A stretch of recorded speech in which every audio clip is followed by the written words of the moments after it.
സാമൂഹ്യ സേവന രംഗത്ത് 59 വർഷത്തെ സേവന പാരമ്പര്യമുള്ള ചെറായി സാമൂഹ്യക്ഷേമ സംഘവും സഹോദര സ്ഥാപനമായ VM ധർമ്മരത്നം മാസ്റ്റർ സ്മാരക ട്രസ്റ്റ് നടത്തുന്ന 41ാമത് വിദ്യാഭ്യാസ പ്രോത്സാഹന സമ്മാനങ്ങളുടെ വിതരണവും ഫുൾ A+ വിജയികൾക്കുള്ള പുരസ്കാരങ്ങളുടെ വിതരണവും ചെറായി സഹോദരൻ അയ്യപ്പൻ സ്മാരക ഹാളിൽ വെച്ച് നടന്നു.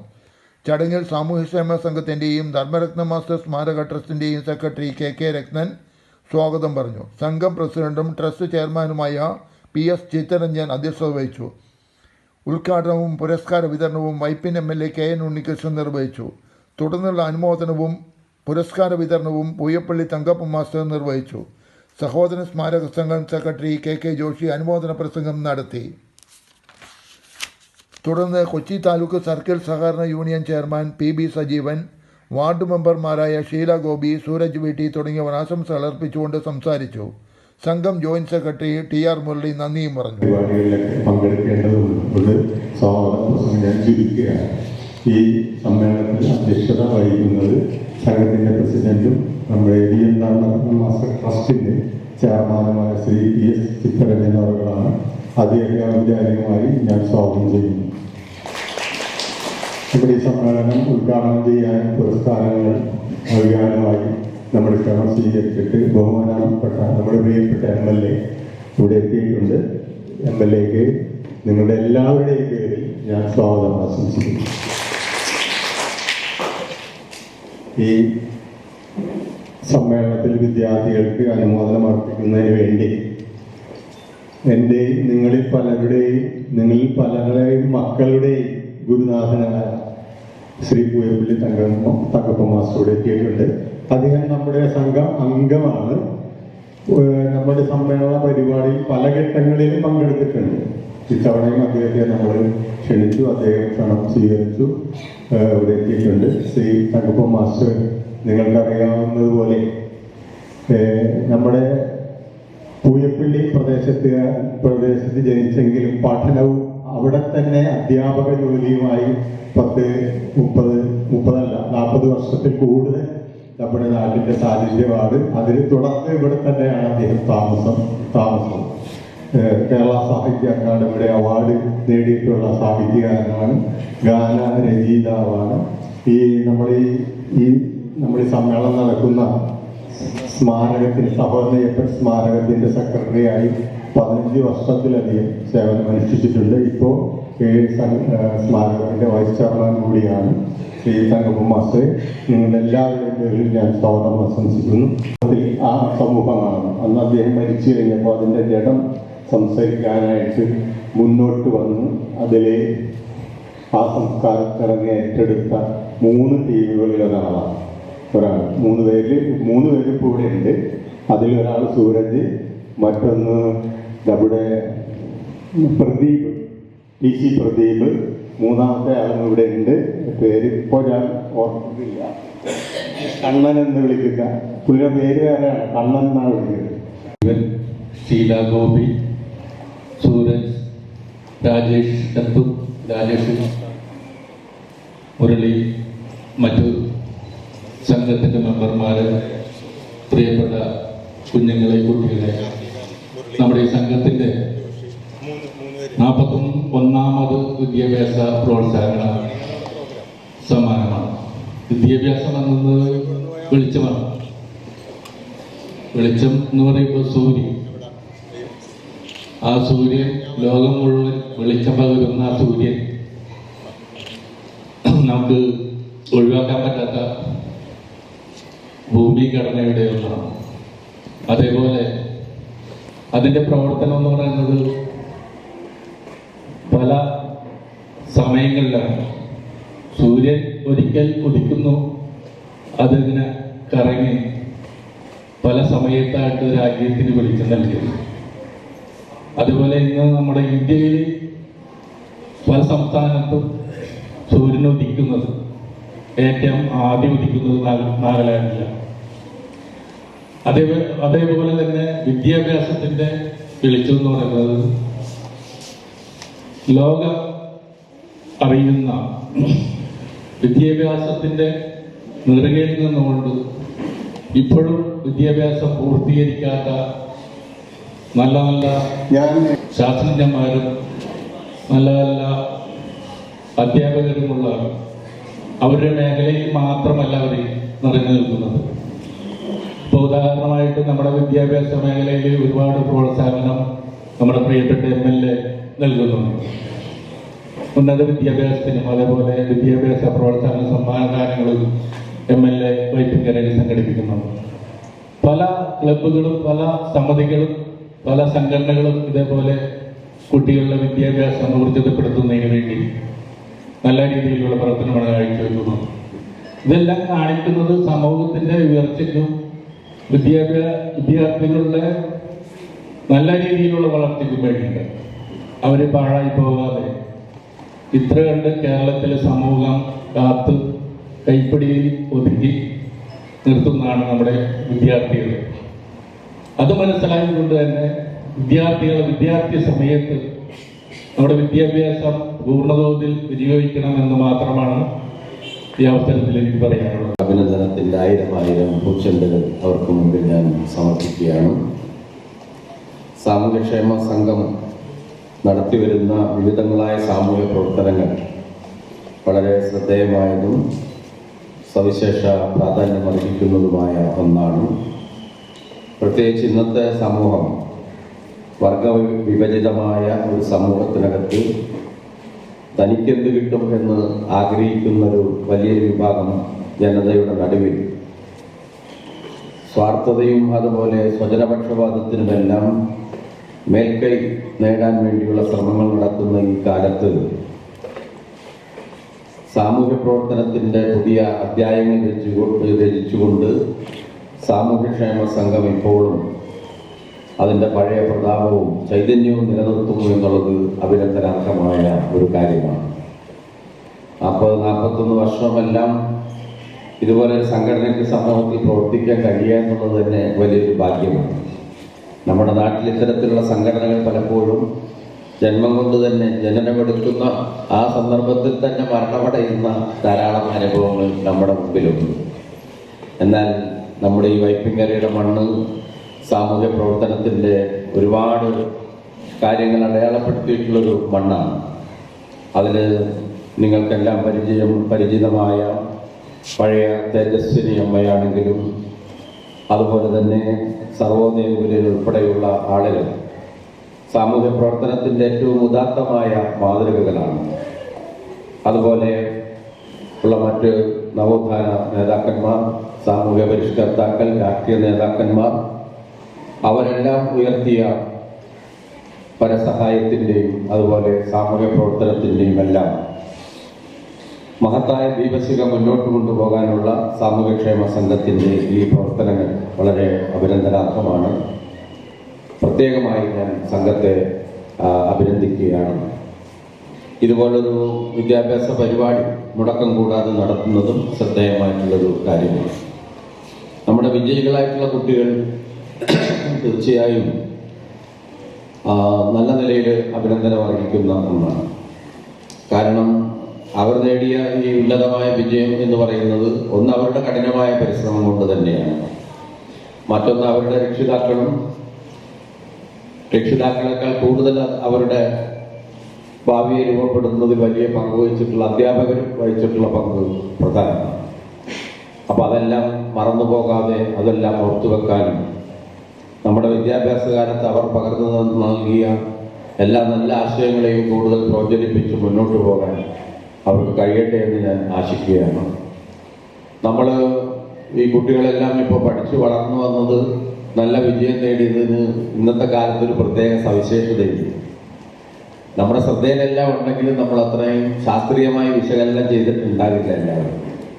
2011 മുതൽ 2021 വരെ ജനിച്ച നമ്മുടെ കുട്ടികൾ അവരെ ജെൻസി ജനറേഷൻ എന്നാണ് അറിയപ്പെടുന്നത്. ജെൻസി തലമുറ, അതായത് ഈ ഡിജിറ്റൽ ലോകത്ത് പിറന്നു വീണ കുട്ടികളാണ്.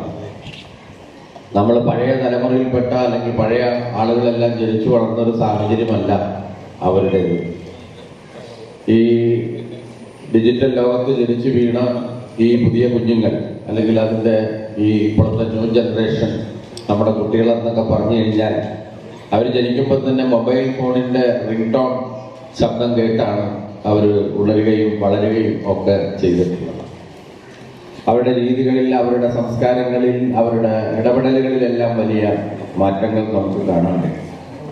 ഇപ്പൊ വായന തന്നെ ഇതിന്റെ നടുവിൽ ഈ ഡിജിറ്റൽ ലോകത്തിന്റെ ഒരു പ്രത്യേകത, പഴയ വായനയുടെ രീതി മാറി ഡിജിറ്റൽ വായനയിലേക്ക് കാലം മാറുന്ന ഒരു സന്ദർഭമാണ്. ആ വായന തന്നെ നൈമിഷികമാണ്.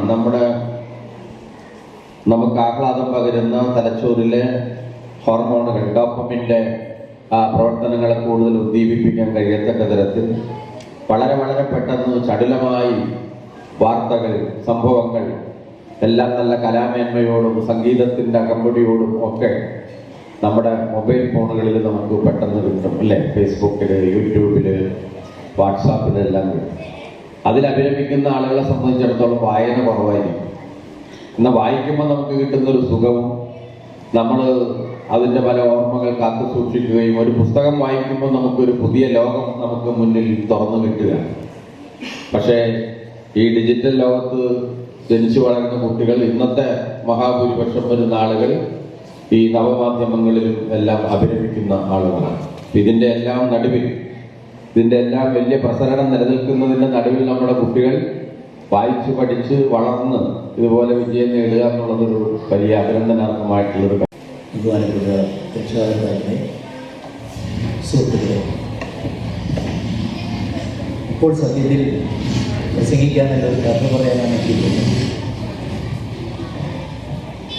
ഏതാണ്ട് സിറ്റി പള്ളിപ്പുറത്തിന് പറ്റിയ സദസ്സാണ് ഭൂരിപക്ഷവും കുട്ടികളുടെ. മാത്രമല്ല, കുറച്ച് പേർക്ക് MLA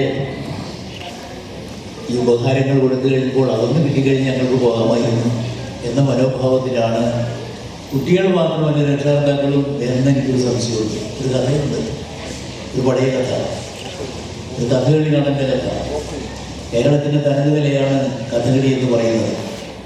ഒരു കഥകളി കലാകാരൻ പുരാണ കഥകളാണ് കഥകളി ആയിട്ട് അവതരിപ്പിക്കുക എന്നുള്ളത് അറിയാമല്ലോ. അതിന് പ്രത്യേക മേക്കപ്പ് ഒക്കെ ചുറ്റികുത്തി മുഖത്തൊക്കെ പച്ചയടിച്ചത് ഉള്ള പരിപാടി, തലയണ അരിയിൽ ചുറ്റിയിട്ട് അതിൻ്റെ വലിയ പാവാട കൊടുത്ത് അങ്ങനെയുള്ള വേഷവിധാനങ്ങളോട് കൂടിയാണ് കഥകളി നടന്നത്. അങ്ങനെ വളരെ പ്രസിദ്ധനായ ഒരു കഥകളി നടൻ കഥ അവതരിപ്പിച്ചുകൊണ്ടിങ്ങനെ ആകുമ്പോൾ ആളുകൾക്ക് രസിക്കാതെ എല്ലാവരും പകുതി അവതരിപ്പിക്കാൻ കഴിഞ്ഞിട്ടാണ് പോകുന്നത്. പക്ഷെ ഒരാൾ മാത്രം പോകില്ല. കഥകളിക്ക് ഞാൻ 2 കുഞ്ഞുങ്ങളോട് ചേരം പിന്നാണ്ടിരിക്കുന്നത്. ഈ അധ്യാപകർക്കൊരു ബുദ്ധിമുട്ടുണ്ട് മക്കളെ, സംസാരിക്കുമ്പോൾ ക്ലാസ്സിലായാലും വർത്താനം പറയുന്നത്. ആ സ്വഭാവം പ്രകാരമായിട്ട് മാറിയിട്ടില്ല, ശ്രമിക്കുക. അപ്പോൾ കഥകളിക്ക് നിങ്ങൾ കേട്ടിട്ടുള്ള വലിയ നിലവിളക്ക്, ഒരു 6 അടി പൊക്കമുള്ള നിലവിളക്ക്, അതിൽ എണ്ണയൊഴിച്ച് തിരിയിട്ട് കത്തിച്ച് വെച്ച് അതിൻ്റെ വെളിച്ചത്തിലാണ്, അല്ലാതെ കരണ്ടിൻ്റെ ലൈറ്റിലൊന്നും അല്ല കഥകളി നടന്നത്. അതിൻ്റെ പ്രകാശത്തിനൊരു പ്രത്യേകതയുണ്ട്. അത് വൈദ്യുതിക്ക് കൊണ്ടുവരാൻ സാധിക്കില്ല. ചുവപ്പ് കലർന്നൊരു പ്രത്യേക പ്രകാശമാണ്. അതാണ് കഥകളി നടൻ്റെ മുഖത്തടിക്കുന്നത്. ഈ വിളക്കിൻ്റെ അടുത്താണ് ഈ പുള്ളിക്കാരൻ എപ്പോഴും ഇരിക്കുക, എഴുന്നേറ്റൊരിക്കലും പോകാത്ത ആൾ. ഈ കഥകളി നടൻ മറ്റെവിടെയെങ്കിലും ചെന്നിട്ട് ആടുമ്പോൾ അവിടെയും അനുഭവം ഇത് തന്നെയാണ്. കുറെ കഴിയുമ്പോഴേക്കും ആളുകൾക്ക് ഇഷ്ടപ്പെടാതെ ആളുകൾ എഴുതി പോകും. പക്ഷേ ഒരാൾ അപ്പോഴും അവിടെ ഇരിക്കും. ഇങ്ങനെ 2-3 സ്ഥലങ്ങളിൽ ഇത് കഴിഞ്ഞപ്പോൾ ഈ കഥകളി നടന് തൻ്റെ ഈ ഏക പ്രേക്ഷകനോടൊരു ബഹുമാനം തോന്നി. എന്നിട്ട് ഒരു ദിവസം വിളിച്ച് ചോദിച്ചു, ഞാൻ ആടുന്ന കഥയുടെ ഏതംശമാണ് നിങ്ങൾക്ക് ഏറ്റവും ഇഷ്ടമായത്? നിങ്ങൾ മാത്രം ഒരിക്കലും എഴുന്നേറ്റ് പോകാറില്ലല്ലോ ഇത് ചോദിച്ചപ്പോൾ, എന്ത് കഥകളിയോ? എന്ത് കഥ? എന്ത് നടനം? എന്ത് അഭിനയം? എന്തുകൊണ്ടാണ് നിങ്ങൾ ഈ പറയുന്നത്? ഞാൻ പോകാത്തത് അതൊന്നുമല്ല. ആ വിളക്കിൻ്റെ അടുത്തിരിക്കുമ്പോഴല്ല തിരി കത്തിയിരിക്കുമ്പോൾ നല്ല അപ്പം ഒരിക്കുന്ന മണമാണ് വരുന്നത്. അത് കേട്ട് ആസ്വദിക്കാനാണ് ഞാൻ പറഞ്ഞിരിക്കുന്നത്, അല്ലാതെ ഞാൻ നിങ്ങളുടെ കഥകളിയൊന്നും കാണാനല്ല. എന്നതുപോലെ സാറുമാരെ, നിങ്ങളുടെ ഈ വാക്യാതിരിയൊന്നും കേൾക്കാനല്ല എന്നെ വന്നിരിക്കുന്നത്. എങ്ങനെയെങ്കിലും ആ ഉപകാരം കിട്ടിക്കഴിഞ്ഞാൽ പോകാമായിരുന്നു എന്നുള്ളൊരു മനോഭാവം നിങ്ങളുടെ മനസ്സിലുണ്ടെങ്കിലും 60ാമത്തെ വയസ്സിലേക്ക് പ്രവേശിക്കുന്ന മഹത്തായ ഒരു സാമൂഹ്യക്ഷേമ സംഘം 41ാമത്തെ പ്രാവശ്യം നടത്തുന്ന ഈ മഹത്തായ കർമ്മത്തിൽ തീർച്ചയായിട്ടും മനസ്സ് അർപ്പിച്ചുകൊണ്ട് തന്നെ നിങ്ങൾ പങ്കെടുക്കേണ്ടതുണ്ട്. അത് സൂചിപ്പിക്കാനാണ് ഞാനത് പറഞ്ഞത്. അതുകൊണ്ട് എത്ര വിരസത തോന്നിയാലും തീർച്ചയായിട്ടും ഇതിൽ പങ്കെടുക്കുക എന്നുള്ളത് തന്നെ മഹനീയമായൊരു കർമ്മമാണ്. അറിയാമല്ലോ, നമ്മുടെ സംഘത്തിന് 59 വയസ്സായി. അടുത്ത ആണ്ടിൽ ഷഷ്ടിപൂർത്തിയാണ്. വജ്ര ജൂബിലിയെ കുറിച്ച് എന്താ ചിത്രഞ്ഞ ഇപ്പോഴേ ആലോചിച്ച് തുടങ്ങണം. വജ്ര ജൂബിലിയാണ് അടുത്ത ആണ്ട്. അത് ആ സമയത്ത് ആലോചിച്ചാൽ പറയാം, ഇപ്പോഴും തന്നെ അത് ആലോചിക്കേണ്ടത്. ഞാൻ സാന്ദർഭികമായിട്ട് അതുകൂടി പറഞ്ഞു കൊള്ളട്ടെ. ഏതായാലും എന്നും നൽകുന്ന ഈ വിദ്യാഭ്യാസ പുരസ്കാരത്തിൻ്റെ പിന്നിൽ മഹത്തായ ഒരു ലക്ഷ്യമുണ്ട്. അതെന്താണ്? നിങ്ങൾ മിടുക്കന്മാരുമായി കൂടുതൽ മാർക്ക് നേടി പ്രശസ്തരായി തീർന്നു വന്നു, അതുകൊണ്ട് കിട്ടുന്നൊരു സമ്മാനം എന്നുള്ള ലാഘവ ചിന്തയല്ല. അതിനപ്പുറത്ത് ഇത് നിങ്ങൾക്ക് തരുന്നത് കൂടുതൽ ഇനിയും ഉന്നതങ്ങളായ വേദികൾ പിടിച്ചടക്കിക്കൊണ്ട് ഉയർന്നു വരുവാനുള്ള ഒരു പ്രചോദനം നിങ്ങൾക്ക് ലഭിക്കുന്നതിന് വേണ്ടിയിട്ടാണ്. അതിനുവേണ്ടിയാണ് തരുന്നത്. അതിൽ ഈ ഉപഹാരം എന്ന് പറയുന്ന പ്രത്യക്ഷത്തിൽ കാണുന്ന ആ വസ്തുവിനേക്കാൾ അപ്പുറത്തൊരു സന്ദേശം അതിലുണ്ട്. മക്കളെ, നിങ്ങൾ ഉയരത്തിലേക്ക് പോകണം, അതിനൊരു പ്രചോദനമാണ് നിങ്ങൾക്ക്. അങ്ങനെയാണ് അതിനെ കാണേണ്ടത്. ആ തരത്തിലേക്കാണ്. നമുക്കറിയാമല്ലോ, വിദ്യാഭ്യാസ നിലവാരത്തിൻ്റെ കാര്യത്തിൽ ഇന്നലെ ഉപഹാരപ്പെട്ടവർ വളരെ വിശദമായി സംസാരിച്ചു. ഇന്നലെ വിദ്യാഭ്യാസ രംഗത്തും സാധാരണ നിലയിലൊക്കെ ഇന്ന് സർക്കാർ ചെയ്തുകൊണ്ടിരിക്കുന്ന സേവനങ്ങൾ അത് ഭാരതത്തിലെ എല്ലാ സംസ്ഥാനങ്ങൾക്കും മാതൃകയായിട്ടുള്ള ഒന്നാണ്. അതിപ്പോഴല്ലേ, പണ്ടും അങ്ങനെ തന്നെയായിരുന്നു. നമ്മുടെ സംസ്ഥാനത്ത് വന്നിട്ടുള്ള വിദ്യാഭ്യാസ നിലവാരത്തിൻ്റെ ഉയർച്ച ഭാരതത്തിൽ ഒരു സംസ്ഥാനത്തിലുമില്ല. അത് മനസ്സിലാക്കണം. എന്തുകൊണ്ടത് കൈവന്നു? ഇവിടുത്തെ നവോത്ഥാനത്തിൻ്റെ പ്രത്യേകതയാണ്.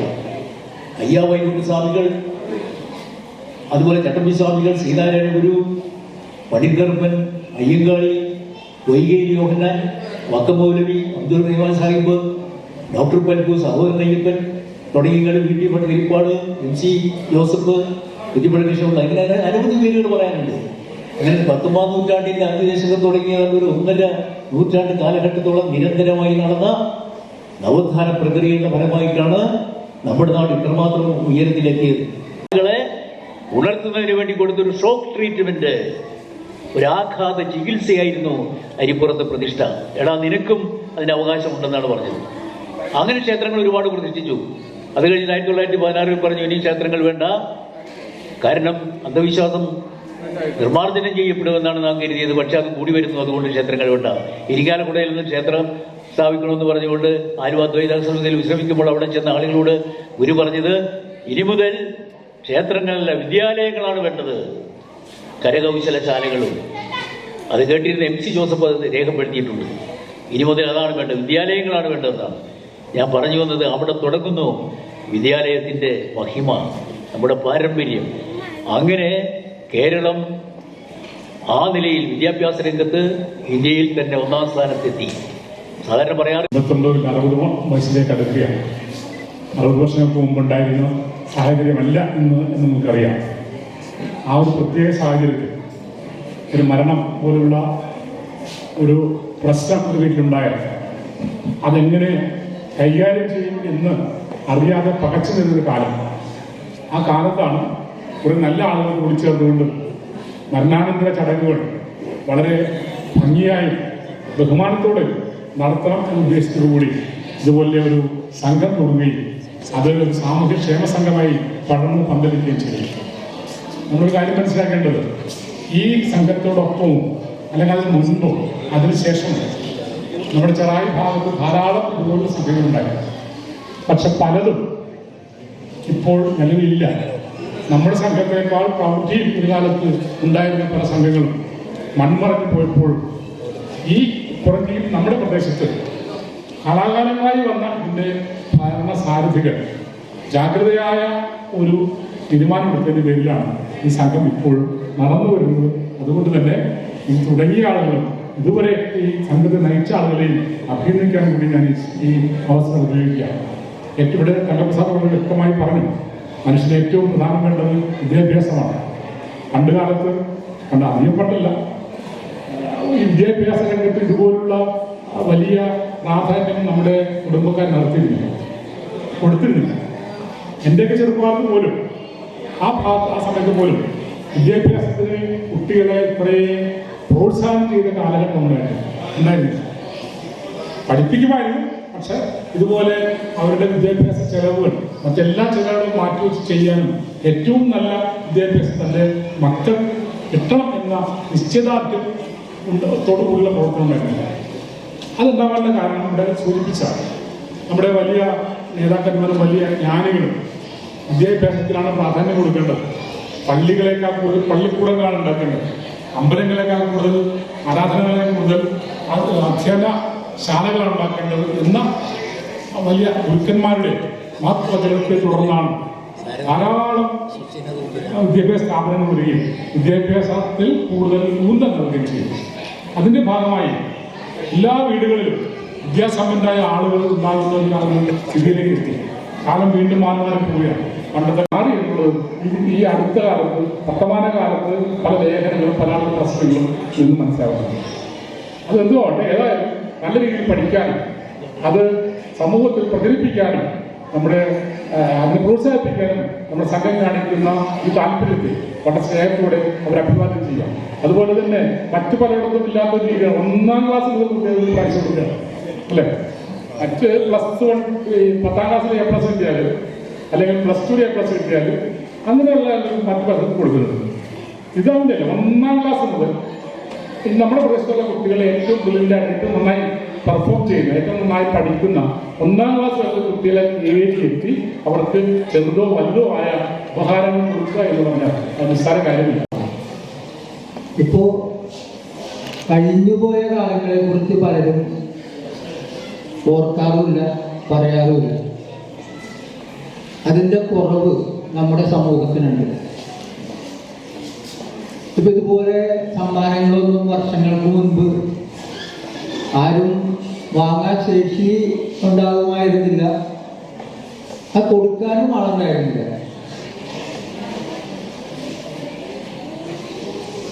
കുറെ വർഷങ്ങൾക്ക് മുൻപെടുത്താൽ 10-ാം ക്ലാസ് പരീക്ഷയെ പാസ്സായി ഏറ്റവും ഉന്നതമായ വിജയം നേടിയ ആളുകളെ അന്ന് നമ്മൾ പരിശോധിച്ചാലുണ്ടാവുക ഫസ്റ്റ് ക്ലാസ് കിട്ടിയതാണ്. അതൊരു സിനിമയിൽ പ്രേംനസീർ, വേറൊരു സിനിമയിൽ മാധു ഒക്കെ ഇങ്ങനെ പക്ഷേ എനിക്ക് ഫസ്റ്റ് ക്ലാസ് കിട്ടിയെന്നും പറഞ്ഞ് ഇങ്ങനെ ഓടി വന്ന രംഗമൊക്കെ ഉണ്ട് സിനിമയിൽ. ഫസ്റ്റ് ക്ലാസ് എന്ന് പറഞ്ഞാൽ 360 മാർക്ക് കിട്ടിയാൽ മതി. അത് കഴിഞ്ഞ് ഡിസ്റ്റിങ്ഷനായി വരുന്നത്. ഇതിനിടയ്ക്ക് ഡിസ്റ്റിങ്ഷൻ എന്ന് പറയുമ്പോൾ 480 മാർക്ക് കിട്ടണം. അത് കഴിഞ്ഞ് കുറേ കൂടി മെച്ചപ്പെട്ടു. ചില ആളുകൾ റാങ്ക് മേടിക്കാൻ തുടങ്ങി. ഇപ്പം ഇതൊക്കെ ഗ്രേഡ് ചെയ്യാൻ തുടങ്ങിക്കഴിഞ്ഞപ്പോൾ A+കളായി. എല്ലാവർക്കും A+ലേക്ക് എത്തുന്ന വിധത്തിലേക്ക് കാര്യങ്ങൾ പോയിക്കൊണ്ടിരിക്കുകയാണ്. ഒരു സ്കൂൾ എടുത്തു കഴിഞ്ഞാൽ 5ഉം 10ഉം 20ഉം പേരൊക്കെ A+ വാങ്ങുകയാണ്. നല്ല നിലക്ക് പഠിക്കുന്ന രീതിയിലേക്ക് കുട്ടികൾ മാറി. ഇങ്ങനെ ആയിരുന്നോ? അങ്ങനെ ആയിരുന്നില്ലല്ലോ. വർഷങ്ങൾക്ക് മുൻപ് ചോർന്നൊലിക്കുന്ന വ്യക്തി ഇവിടെ കുറെ അധികം കുട്ടികളുണ്ടാവും. അന്ന് കുടുംബാസൂത്രണമൊന്നും വന്നിട്ടില്ല. അപ്പൊ ഈ കുട്ടികൾ ഇങ്ങനെ ജാതിയായിട്ടാണ് ഒരു വീട്ടിൽ നിന്ന് ഇറങ്ങണത്. 6-7 പഠിക്കാൻ പോണതാണ്. അങ്ങനെ പഠിക്കാൻ പോകുമ്പോൾ കുറെ എണ്ണം സ്കൂളിലെത്തും, കുറെ എണ്ണം വേറെ വഴിക്ക് പോകും.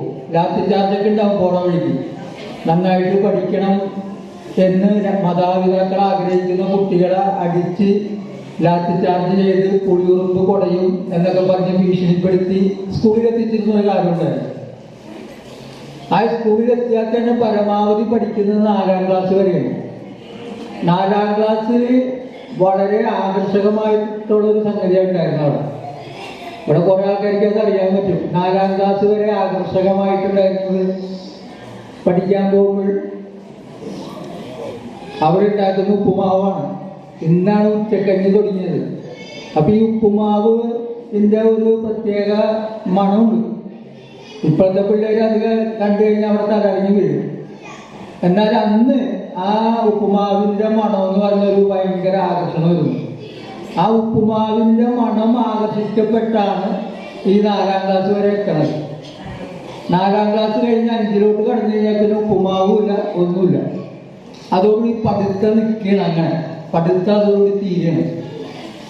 പിന്നെ അച്ഛനമ്മമാരൊരു തീരുമാനം കൊടുക്കും, നീ ഇനിയിപ്പോൾ ഡോക്ടറൊന്നും ആവാൻ വേണ്ടി പോണില്ല,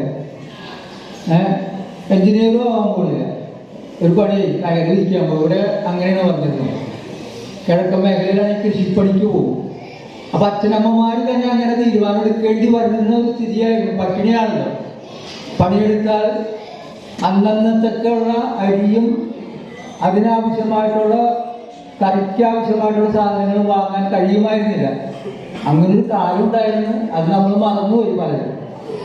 അത് മറന്നുപോയി. ഏത് പട്ടിണി കിടന്നവരും മറന്ന്, പട്ടിണി കിടക്കാത്തവർക്ക് ആ ഓർമ്മ അവരെ സംബന്ധിച്ചില്ല.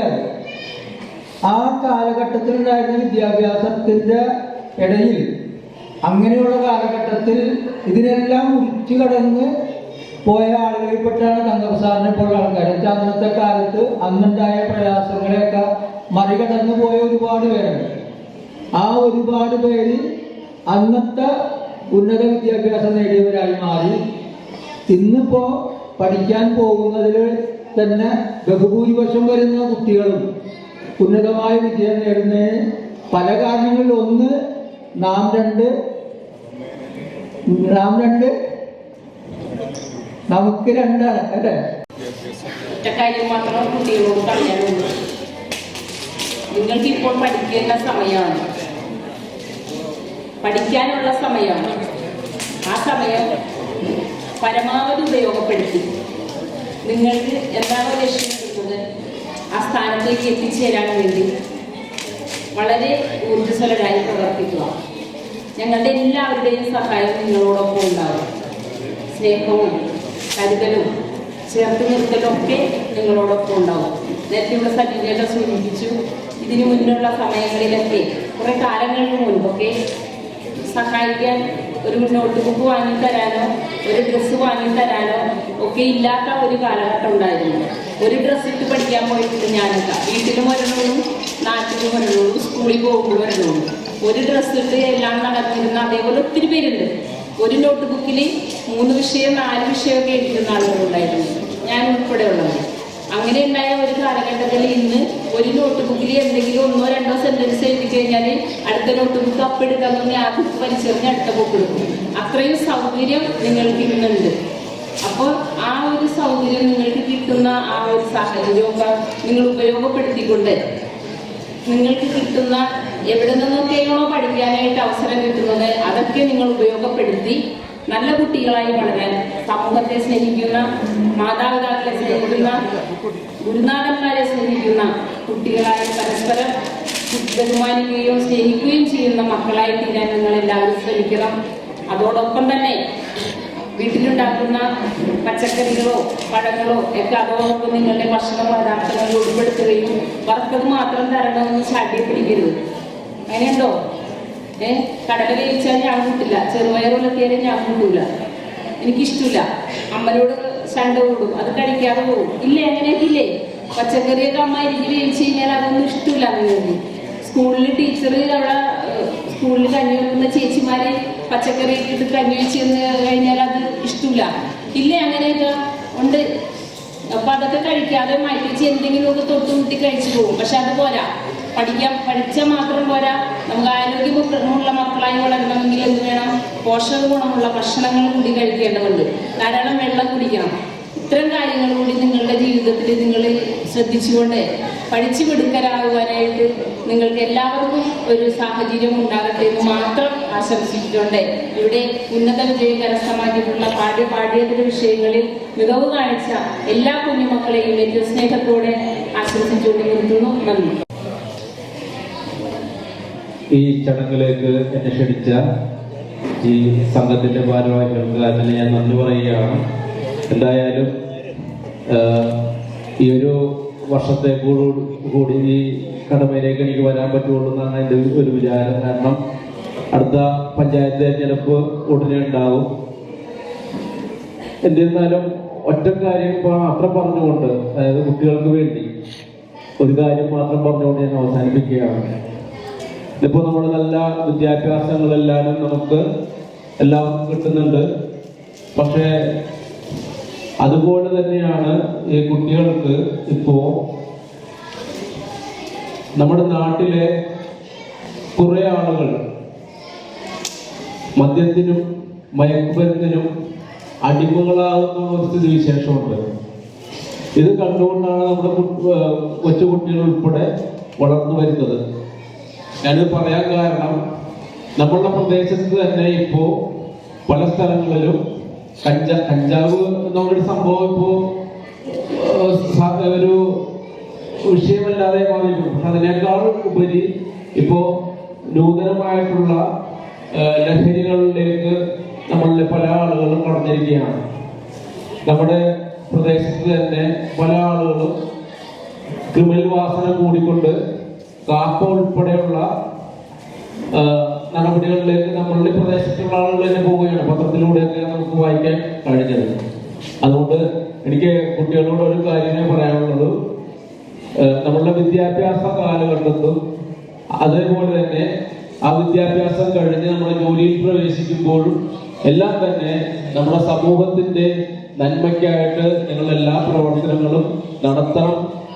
വരും തലമുറയാണ്, അല്ലെങ്കിൽ ഇപ്പോൾ എന്റെ മുന്നിലിരിക്കുന്ന ഈ കുട്ടികൾ തന്നെയാണ് വരും തലമുറയും നമ്മുടെ ഭാവിയും എന്നോർത്തുകൊണ്ട് നമ്മുടെ ലഹരിയിലേക്ക് ആളുകൾ തള്ളപ്പെട്ടു പോകാതിരിക്കുന്നതിന് വേണ്ടിയുള്ള എല്ലാ പ്രവർത്തനങ്ങളും കുട്ടികളുടെ ഭാഗത്തു നിന്നും, അതേപോലെ അതിന് വേണ്ട ശ്രദ്ധയും എല്ലാ കാര്യങ്ങളും ചെയ്തുകൊണ്ട് രക്ഷാകർത്താക്കളും അതിനുവേണ്ടി വലിയൊരു പ്രവർത്തനം തന്നെ നടത്തണമെന്ന് മാത്രം പറഞ്ഞുകൊണ്ട് എല്ലാവർക്കും ആശംസകൾ നൽകിക്കൊണ്ട് ഞാൻ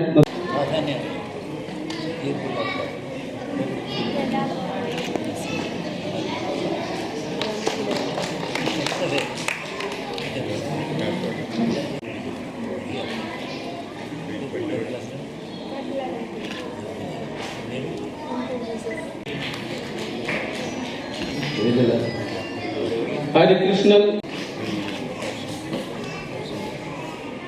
കൃഷ്ണപ്രിയ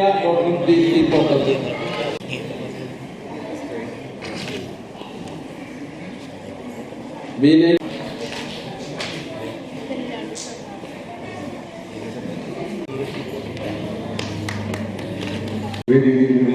വിശിഷ്ട വ്യക്തികളെ ഇന്നിവിടെ സമ്മാനം ഏറ്റുവാങ്ങുന്ന നിങ്ങൾ വിദ്യാർത്ഥികളെ, കുടുംബാംഗങ്ങളെ, സംഘടനകളെ, നമ്മുടെ സംഘത്തിന്റെ 41ാമത് വിദ്യാഭ്യാസ സമ്മാന വിതരണത്തിന്റെ സമ്മേളനത്തിൽ അവസാനഘട്ടത്തിലേക്ക് കിടക്കുകയാണ്. ഏതാണ്ട് പിള്ളേർക്ക് ഷെയറായിട്ടിരിക്കുകയാണ്. അങ്ങനെയെങ്കിൽ ഈ പരിപാടിയിൽ എനിക്ക് പോകാൻ അതുകൊണ്ട് തന്നെ വേദി ഏതാണ്ട് ചുരുങ്ങിക്കൊണ്ടിരിക്കും. അപ്പോൾ എന്റെ കടമ എന്ന് പറഞ്ഞാൽ നന്ദി പറയാന്നുള്ളതാണ്. ഞാൻ ആ കടമയിലേക്ക് കടക്കുകയാണ്. ആദ്യമായി ഇന്നത്തെ യോഗത്തിന്റെ അധ്യക്ഷം വഹിക്കാം നമ്മുടെ ബഹുമാനപ്പെട്ട സംഘം പ്രസിഡന്റ് ശ്രീ പി ചിത്തരഞ്ജലി എന്റെ പേരിലും സംഘത്തിന്റെ പേരിലും നന്ദി രേഖപ്പെടുത്തുന്നു. അതുപോലെ തന്നെ നമ്മുടെ ഈ യോഗം ഉദ്ഘാടനം ചെയ്തത് നമ്മുടെ MLA അദ്ദേഹം തിരക്ക് മൂലം പെട്ടെന്ന് പോയി. അദ്ദേഹത്തിന് എന്റെ പേരിലും ഈ സംഘത്തിന്റെ പേരിലും നന്ദി രേഖപ്പെടുത്തുന്നു. അതുപോലെ തന്നെ ഇവിടെ നമ്മുടെ ആശംസ അർപ്പിച്ച അനുമോദനം അർപ്പിച്ച നമ്മുടെ സംഘം പൂയപ്പള്ളി മാഷുടേന് അദ്ദേഹത്തിനും എൻ്റെ പേരിലും ഈ യോഗത്തിന്റെ പേരിലും നന്ദി രേഖപ്പെടുത്തുന്നു. കൂടാതെ ജോഷി മാഷ് അദ്ദേഹം കൂടി ഉണ്ടായിരുന്നു ഒരു ചെറിയപോലോട് അദ്ദേഹത്തിന് എൻ്റെ പേരിലും ഈ സംഘത്തിന്റെ പേരിലും നന്ദി അർപ്പിക്കുന്നു. കൂടാതെ ഇന്ന് യോഗത്തിന് ആശംസ അർപ്പിച്ച നമ്മുടെ വാർഡ് മെമ്പർമാരുണ്ട്. ആദ്യമായി നമ്മളുടെ 8ാം ward member Shri P Suraji അവർക്ക് എൻ്റെ പേരിലും ഈ സംഘത്തിന്റെ പേരിലും നന്ദി അർപ്പിക്കുന്നു. കൂടാതെ നമ്മുടെ ഷീല ഗോപി വാർഡ് മെമ്പറാണ്. അദ്ദേഹത്തിന് എൻ്റെ ഈ സംഘത്തിന്റെ പേരിലും നന്ദി അർപ്പിക്കുന്നു. പിന്നെ അതുപോലെ തന്നെ നമ്മുടെ സജീന്ദ്രൻ നമ്മുടെ സംഘം ഖജാൻജിയാണ്. പിന്നെ അതുപോലെ തന്നെ അദ്ദേഹത്തിന് റോള് നമ്മൾ കൊടുത്തിട്ടുണ്ട്. ഉണ്ടാകുന്ന ചിത്താലവത്ത് വിവാഹ സഹകരണ യൂണിയന്റെ സാരഥിയാണ്. അദ്ദേഹത്തിന് എൻ്റെ പേരിലും ഈ നന്ദി രേഖപ്പെടുത്തുന്നു. കൂടാതെ അതുപോലെ തന്നെ ഇന്നിവിടെ സമ്മാനങ്ങൾ ഏറ്റുവാങ്ങുന്ന കൊച്ചു വിദ്യാർത്ഥികൾ അവർക്കും എൻ്റെ പേരിലും ഈ സംഘത്തിൻ്റെ പേരിലും നന്ദി അർപ്പിക്കുന്നു. കൂടാതെ അവരുടെ രക്ഷിതാക്കൾ സംഘാംഗങ്ങൾ എല്ലാവർക്കും ഒരിക്കൽ കൂടി നന്ദി രേഖപ്പെടുത്തിക്കൊണ്ട് എൻ്റെ വാക്ക് മുൻപെത്തുന്നു. നന്ദി.